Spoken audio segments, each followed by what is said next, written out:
Tout au long de notre vie, on va apprendre des leçons, que ce soit au travers le biais d'expériences personnelles positives ou négatives, au travers d'échecs ou de réussites.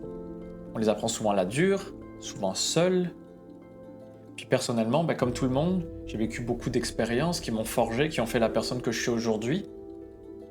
Puis simplement, ce que j'aimerais te donner aujourd'hui, moi, c'est les leçons principales que j'ai retenues de ces expériences. J'aimerais te les partager en espérant que ça puisse t'aider, ou peut-être te faire voir les choses sous un nouvel angle. Donc voilà tout simplement aujourd'hui les leçons que j'aurais aimé apprendre plus tôt. La première règle que j'aimerais te partager, c'est que le parfait est l'ennemi du bon. En fait, comme la perfection n'existe pas, elle ne t'apporte rien et surtout elle t'empêche d'avancer. Puis je parle d'expérience personnelle parce que dans ma vie, j'ai toujours été très perfectionniste. J'ai toujours voulu faire les choses bien. J'aime les choses bien faites. Puis le problème avec ça, c'est qu'en essayant de toujours faire des choses parfaites, j'avançais pas. J'avais des blocages. J'osais pas avancer. J'osais pas essayer. Parce que je savais que ce que je m'étais fixé n'allait pas être au niveau que je voulais atteindre. Et le problème en faisant ça, c'est que je ne fais pas. Puis personnellement, je pense que les gens qui réussissent dans la vie sont ceux qui font, ceux qui agissent, pas ceux qui font les choses de la meilleure manière possible. Parce que je te prends un exemple. Si quelqu'un peut-être dans le monde a un vaccin qu'on attend depuis des années, il a la possibilité de le faire, mais lui, il veut tout de suite que ça sorte parfaitement et dit « Ok, je veux que ça marche du premier coup ». Il va pas le faire, il va pas agir, parce que ça a très très très peu de chances d'arriver du premier coup. Mais peut-être pendant ce temps-là, il y a d'autres gens qui vont développer des vaccins qui vont tester. Puis avant de réussir, ça prend souvent plusieurs échecs. Donc pendant que la personne qui vise la perfection ne fait rien, alors qu'il a peut-être le remède, il y en a d'autres qui n'ont pas cette chose-là, mais qui vont quand même tenter de l'atteindre. La différence est là, c'est que les gens qui vont agir, ils vont faire, ils vont avancer et ils vont finir par réussir. Donc c'est ça la première leçon que j'ai apprise à la dure que j'aimerais te partager, c'est que le parfait est donc l'ennemi du bon. Donc agis, avance, essaye. Ça pourra juste apporter du positif. Donc la règle suivante, c'est la règle du 80-20. Qu'est-ce que ça signifie? C'est que 20% des actions que tu fais dans un projet vont te donner 80% des résultats, c'est énorme.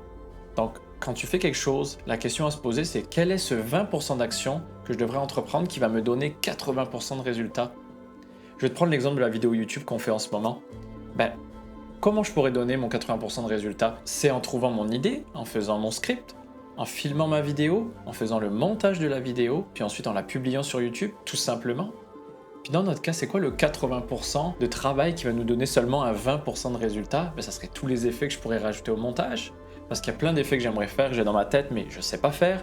J'ai pas les plugins, ça va me demander du temps, ça va me demander des essais, des erreurs, de refaire, peut-être d'annuler, chercher un autre effet. Donc, quand tu entreprends quelque chose, peu importe que ce soit dans la vie ou sur YouTube, pose-toi la question de quelles sont les actions que je devrais entreprendre qui vont me donner la majorité de résultats. Prends le temps de les noter, prends le temps d'y réfléchir avant de commencer quelque chose, parce que en te posant ces questions en amont, ça va t'éviter de perdre du temps par la suite, ça va t'éviter de la confusion, parce que tu vas peut-être trouver les choses difficiles en avançant. C'est comme si tu allais marcher dans la forêt, alors qu'il pleut, il fait nuit, puis tu vas marcher, tu prends tout dans ton sac avant d'y aller, tu te dis « c'est pas grave, je vais trouver un chemin ». Là, au moment, dans la nuit, tu vas essayer de chercher dans ton sac, tu vas pas trouver ta lampe torche, tu vas avoir du mal à trouver peut-être les bottes de pluie, parce que tu dis merde, j'ai pris des chaussures de randonnée aussi au cas où, mais il faut que j'aille trouver mes bottes de pluie qui sont dans mon sac, puis ça va te faire perdre beaucoup de temps. Alors que si dès le départ, tu te dis ok, mon itinéraire il risque d'avoir de la pluie aujourd'hui, je vais prendre des bottes de pluie et je vais prendre une lampe torche parce que je sais qu'il va faire noir, je vais la mettre dans ma poche droite parce que je sais que c'est là que je cherche le plus souvent mes choses, ça va m'aider dès le début. Fait que tu comprends ce que je veux dire? Si déjà tu réfléchis en amont, ça va te sauver beaucoup de temps, beaucoup de frustration, puis tu vas juste y aller avec tellement plus de facilité que tu vas prendre encore plus de plaisir dans ce que tu fais. Puis pour donner un exemple récent, personnel, ce qui s'est passé, c'est qu'en voulant faire ma chaîne YouTube, j'ai regardé tellement de contenu sur tout que je finissais par être perdu parce que je voulais absolument savoir tout, mais j'avais pas besoin de tout connaître pour commencer ma chaîne YouTube. Il fallait simplement que j'y aille avec les choses les plus utiles qui me donnent les résultats. Donc il fallait que j'apprenne comment filmer avec mon téléphone correctement, comment m'enregistrer comme il faut, comment faire le montage. J'avais pas besoin de plus. Ça m'aurait tellement fait gagner de temps parce qu'après je pourrais juste aller grappiller les petites choses que je veux ajouter, les petits détails, plutôt que de tout avoir, puis au final d'être mélangé dans ma tête. Donc voilà une autre leçon que je voulais partager avec toi en espérant que ça puisse t'aider. La leçon suivante, ça serait parle-toi comme tu parlerais à un ami. En fait, dans la vie, bien souvent, on est beaucoup plus dur avec nous-mêmes qu'on l'est avec les autres, en fait. Et quand tu parles à un ami, tu vas pas avoir la même réaction que quand tu te parles à toi-même. Je te prends un exemple, si j'ai fait ma vidéo YouTube, puis peut-être elle n'est pas extraordinaire, mais je l'ai fait, puis moi je vais me parler dans ma tête en me disant que c'est pas super ce que j'ai pas réussi à mettre l'effet que je voulais, j'ai pas eu le bon éclairage, j'ai pas ci, j'ai pas ça, et au final je vais juste me dire du négatif. Alors que si un ami me montrait sa vidéo, c'était la même vidéo que je venais lui parler, je dirais bah waouh, super, tu l'as fait, t'as fait ta vidéo, tu l'as tournée, et ça c'est cool, il y a plein de gens qui ont peur, t'as réussi, fait continue, puis améliore-toi. Tu vois la différence de discours? Essaye de réfléchir à des expériences personnelles, c'est sûr ça t'est arrivé. Puis oublie pas que la personne avec laquelle tu vas être de la naissance jusqu'à la mort, c'est toi. C'est toi. Fait que si tu prends pas le temps de te parler avec douceur, avec compassion, que tu prends pas le temps d'apprendre à te féliciter, ça va être plus dur d'avancer, la vie va être terrible. Puis je parle d'expérience personnelle, parce que comme je t'ai dit, je suis quelqu'un qui a été très perfectionniste. En étant très perfectionniste, ça vient avec ça aussi, c'est que j'arrive pas à me parler avec compassion, c'est que j'étais toujours dur avec moi. Puis forcément, si en plus de voir la perfection, tu te juges trop sévèrement, alors là c'est le combo, mais de fou, tu n'avances plus parce que tu te sens toujours nul, tu as l'impression de ne pas y arriver, tu as l'impression de ne rien savoir. Alors si je me concentre plutôt sur les choses que j'ai apprises, les choses que j'ai réussies, les choses que je sais maintenant, mais waouh!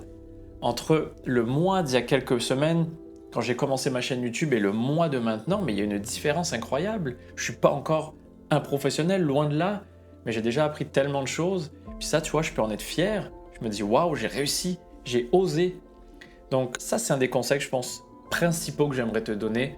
Une des leçons les plus importantes, c'est de te parler avec douceur. Parle-toi comme tu parlerais à ton ami. Puis tu verras que le quotidien va juste être plus doux. Ça va t'aider à avancer.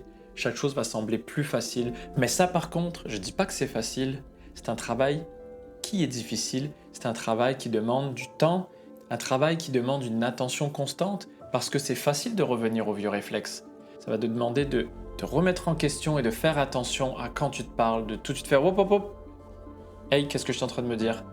Personnellement, ça m'a pris du temps. Puis des fois encore, je reviens aux vieux réflexes. Le plus important, c'est que déjà, tu t'en rendes compte de quand tu le fais et puis tu prennes le réflexe d'essayer. Puis plus tu essayes, plus ça va devenir une habitude. Puis à force, ça devient une habitude, tu vas plus y réfléchir. Tu vois?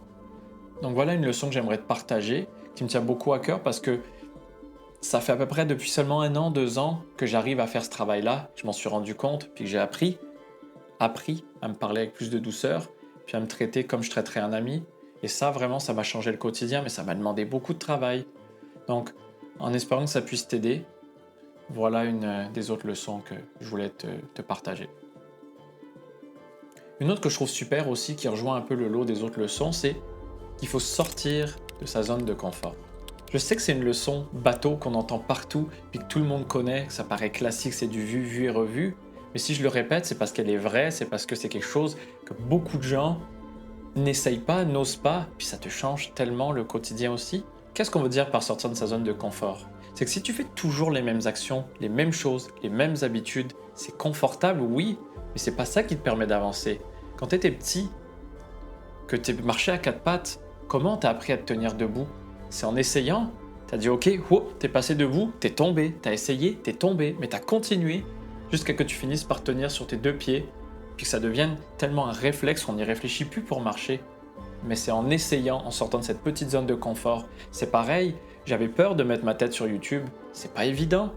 Mais ce que j'ai fait, c'est que je me suis filmé avec ma caméra, je me suis habitué à regarder l'objectif, puis je me suis re-regardé, puis à force de faire du montage et de voir ma sale gueule, je me suis habitué et tu vois, je finis par faire ces vidéos vraiment plus facilement qu'avant. Je suis quand même assez à l'aise, je pense, en tout cas, je le sens par rapport à avant. Donc, sors de ta zone de confort. Puis si tu as peur, comment tu fais? Prends la règle des 4 P, le plus petit pas possible. À chaque fois que tu vas entreprendre quelque chose, commence doucement, un pas après l'autre. Tu veux t'enregistrer? Commence par te filmer seul, peut-être dans ta chambre, revois la vidéo, ensuite fais des tests, tu te mets avec un trépied ou peu importe un endroit où tu aimerais te filmer vraiment, puis essaye, parle à la caméra, raconte des choses.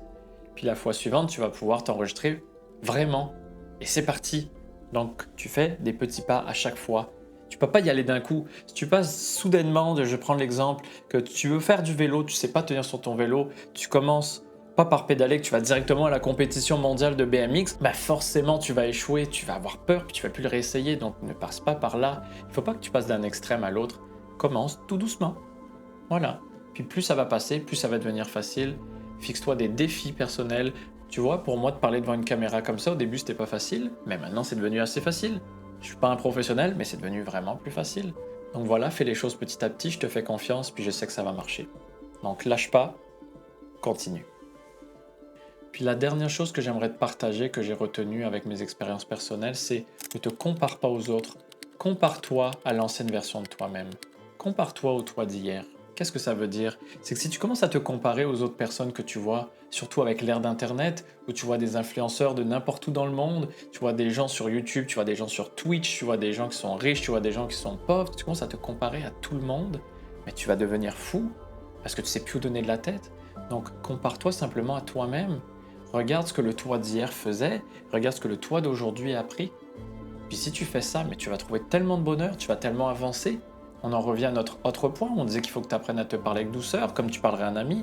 C'est que si tu te compares au toi d'hier, tu vas voir les progrès que tu as effectués, et ça va te changer la vie. C'est pas facile dans l'ère moderne d'arrêter de se comparer aux autres. On le fait tous consciemment et inconsciemment. C'est depuis la nuit des temps, c'est la nature humaine. Tu vas voir l'autre, tu vas dire waouh, lui grosse hutte, moi petite hutte, merde. Mais si tu commences à regarder ça, mais tu vas jamais t'arrêter de comparer entre ce que les autres ont, ce que les autres sont et ce que toi tu as ou tu es. Donc si tu fais un projet, comme l'exemple de YouTube, ben regarde ce que ton toi d'hier faisait. T'arrivais pas de filmer devant la caméra comme on disait, t'avais peur, et ben là t'es sur ta zone de confort, comme on l'a dit tantôt, t'as réussi à te filmer. Compare-toi à ce toi d'hier qui n'arrivait pas à se filmer puis qui aujourd'hui y arrive. Et tu peux te féliciter. C'est pour ça que je te dis, plein de ces leçons en fait, c'est autour d'expériences personnelles et ça s'embrique les unes dans les autres. C'est des choses distinctes mais qui vont toutes être reliées entre elles. Puis je tenais à te les partager parce que ça m'a tellement appris au quotidien. Ne te compare pas avec des gens qui ont plus d'expérience que toi, compare-toi avec toi-même, prends ton point de départ, regarde où tu es actuellement, puis tu vas voir que tu as appris des choses sur le passage. Donc félicite-toi s'il te plaît, sinon je vais pas être content, ok? Félicite-toi, moi je te félicite, je te tape sur l'épaule, je suis fier de toi parce que tu as avancé, parce que tu as osé, parce que tu t'es parlé avec bienveillance. Donc moi c'est ça que je voulais te partager aujourd'hui avec toutes ces expériences personnelles, toutes ces choses que j'ai vécues, qui m'ont forgé, qui m'ont fait être la personne que je suis aujourd'hui, puis moi je voulais te transmettre ça en espérant que ça puisse tout simplement t'aider. Peut-être ça va te faire voir d'autres choses de ta vie sous un nouvel angle, en tout cas tu fais ce que tu veux avec. Mais moi, ça me fait plaisir de te les donner. Donc, si jamais tu as des questions là-dessus, des choses que tu veux partager, tes propres expériences, tes propres conseils, des choses que tu as apprises, vas-y, mets-les-moi en commentaire, ça me fera plaisir de les lire, d'en apprendre plus sur toi, puis moi aussi d'apprendre des choses. Donc, YouTube, c'est ça qui est cool, c'est qu'on se partage les choses ensemble. Bisous, prenez soin de vous, à la prochaine.